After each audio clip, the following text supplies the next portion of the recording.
தமிழ்நாட்டில் முதன்முறையாக பெரம்பலூர் மாவட்டத்தில் உள்ள அனைத்து நியாய விலைக் கடைகளின் செயல்பாடுகள் இணையதளத்துடன் இணைக்கப்பட உள்ளது. பெரம்பலூர் மாவட்ட ஆட்சியர் அலுவலக கூட்ட அரங்கில் பொது விநியோக திட்ட செயல்பாடுகள் குறித்த கூட்டம் நடைபெற்றது. இந்த கூட்டத்திற்கு பின் செய்தியாளர்களிடம் பேசிய உணவு பொருள் வழங்கல் மற்றும் நுகர்வோர் பாதுகாப்புத்துறை முதன்மை செயலாளர் கோபாலகிருஷ்ணன், அனைத்து நியாய விலை கடை ஊழியர்களுக்கு கணினி செயல்பாடுகள் குறித்த பயிற்சி அளிக்கப்பட்டுள்ளதாக தெரிவித்தார்.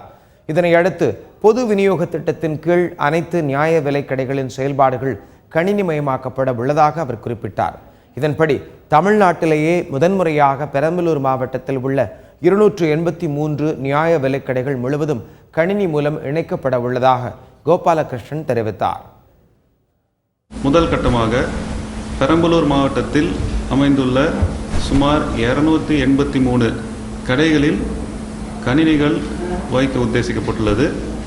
வரும் நவம்பர் 1ஆம் தேதியிலிருந்து அனைத்து பொதுவிநியோக திட்டத்தின் கீழ் செயல்படும் ரேஷன் கடைகளில் கணினிகள் வைக்கப்படும்.